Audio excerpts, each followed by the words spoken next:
پچھلے سال تو بارش اتنی ہوئی تھی کہ آپ پھر بھی اس کیچڑ میں جو ہے اتنا سبحان اللہ بول رہے تھے کہ کیچڑ سوکھ گیا تھا.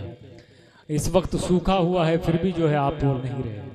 وجہ یہ ہے کہ آپ حضرات چاہتے تو ہیں کہ سارا کام اللہ میرے اعتبار سے کرے، لیکن آپ جو ہے اللہ کے حکم کے اعتبار سے کوئی کام نہیں کرتے ہیں، کوئی کام نہیں کرتے ہیں. چاہتے تو ہیں کہ اعلیٰ حضرت کا وہ شعر پڑھا کریں کہ سوکھے دھانوں پہ ہمارے بھی کرم ہو جائے، سوکھے دھانوں پہ ہمارے بھی کرم ہو جائے، چھائے رحمت کی گھٹا بن کے تمہارے گیسو، چمن طیبہ میں سنبل جو سوارے گیسو، حور بڑھ کر شکنے ناز پہ وارے گیسو، حور بڑھ کر شکنے ناز پہ وارے گیسو. اور اعلیٰ حضرت فرماتے ہیں مختمے کی تیل کی بوندیں ٹپکتی نہیں بالوں سے رضا، صبح عارض پہ لٹاتے ہیں ستارے گیسو. تیل کی بوندیں ٹپکتی نہیں بالوں سے رضا، صبح عارض پہ لٹاتے ہیں ستارے گیسو. حضرات اعلیٰ حضرت کے شعر پڑھے جائیں اور آپ حضرات سبحان اللہ دھیرے سے کہیں تو پھر میں بھی دھیرے سے شعر پڑھ لیتا ہوں. ہمارے ممبر پر علماء ہیں، یہ لوگ انشاءاللہ ساتھ دیں گے. یہ جتنے لوگ حضرت علامہ قاری عبدالمتین صاحب قبلہ تشریف فرما ہے، طاہر بھائی ہیں، یہ کامل صاحب اور جو ہمارے دوست احباب پیچھے بیٹھے ہیں، یہ سب لوگ بہت سمجھدار لوگ ہیں، اس لیے ان کا کام ہے. لیکن آپ حضرات اگر سبحان اللہ کہتے ہیں تو ان کا بھی دل بڑا ہوتا ہے اور آپ کا دل تو بڑا ہونا ہی ہونا ہے، اس لیے کہ الا بذکر اللہ تطمئن القلوب. قرآن کہتا ہے کہ دلوں کو جو اطمینان ملتا ہے وہ صرف اللہ کے ذکر سے ملتا ہے.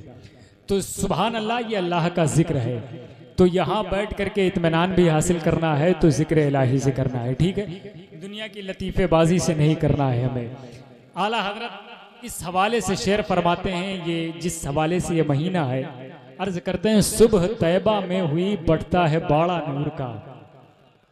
کچھ لوگ سمجھے ہیں تو سبحان اللہ کہہ دیں. اس سے پہلے بھی آپ نے یہ شعر سنا ہوگا تو آپ حضرات کو بتانے کی ضرورت نہیں ہے کہ یہ شعر کس کا ہے، کیسا ہے، اس کا مفہوم کیا ہے. بس اتنا آپ سمجھیں کہ یہ رسول کی تعریف ہے. بس سمجھ رہے ہیں آپ، رسول کی تعریف سمجھ کر کے اگر سبحان اللہ کہتے ہیں تو اس کا فائدہ آپ کو ملے گا. صبح طیبہ میں ہوئی بٹتا ہے باڑا نور کا، صدقہ لینے نور کا آیا ہے تارا نور کا. صبح طیبہ میں ہوئی بڑھتا ہے باڑا نور کا، صدقہ لینے نور کا آیا ہے تارا نور کا.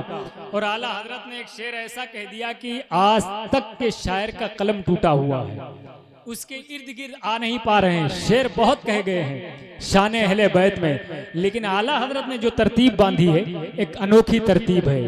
اعلیٰ حضرت کہتے ہیں صبح طیبہ میں ہوئی بٹتا ہے باڑا نور کا، صدقہ لینے نور کا آیا ہے تارا نور کا.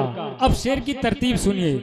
نور ام نور جوز نور بنت نور نور، نور ام نور جوز نور بنت نور نور، نور مطلق کی کنیز اللہ لہنا نور کا، نور مطلق کی کنیز اللہ لہنا نور کا.